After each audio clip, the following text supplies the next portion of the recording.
బ్రహ్మదేవుడిని ఆలయాలలో ఎక్కువగా పూజించకపోవడానికి కారణమేమిటో మీకు తెలుసా? ఒకరోజు త్రిమూర్తులు అయిన బ్రహ్మ, విష్ణు, శివుడు వీరిలో ఎవరు గొప్ప అనే విషయంపై బ్రహ్మ మరియు విష్ణువు మధ్య గొడవ జరిగింది. వారి గొడవను తీర్చడానికి శివుడు ఒక పరీక్ష పెడతాడు. అప్పుడు శివుడు అగ్నిలింగంగా మారి వారి ముందు నిలబడ్డాడు. అప్పుడు ఆ లింగం మొదటి మరియు చివరి కనుక్కోమని వారికి చెప్తాడు. అప్పుడు విష్ణువు వరాహ రూపంలో లింగం యొక్క అడుగు భాగాన్ని అంటే చివరి భాగాన్ని వెతకడానికి భూమి లోపలికి వెళతాడు. బ్రహ్మ హంస రూపంలో లింగం యొక్క పైభాగాన్ని అంటే మొదటి భాగాన్ని వెతకడానికి ఆకాశంలోకి వెళ్తాడు.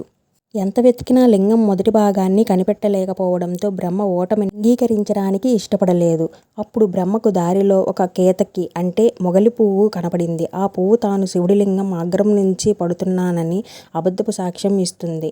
ఈ అబద్ధాన్ని నమ్మి బ్రహ్మదేవుడు శివుడి వద్దకు వచ్చి తాను లింగం మొదటి భాగాన్ని చూశానని, దానికి కేతకి పువ్వే అంటే మొగలి పువ్వే సాక్ష్యమని అబద్ధం చెప్తాడు. బ్రహ్మ చెప్పిన అబద్ధాన్ని తెలుసుకున్న శివుడు కోపంతో భూలోకంలో ఎక్కడా పూజలు అందుకోకుండా ప్రత్యేకంగా ఆలయాలు లేకుండా బ్రహ్మను శపిస్తాడు. కేతకి పువ్వును కూడా అబద్ధపు సాక్ష్యం చెప్పినందుకు గాను శివుడి పూజకు ఎప్పుడూ ఉపయోగించరాదని శివుడు శపిస్తాడు.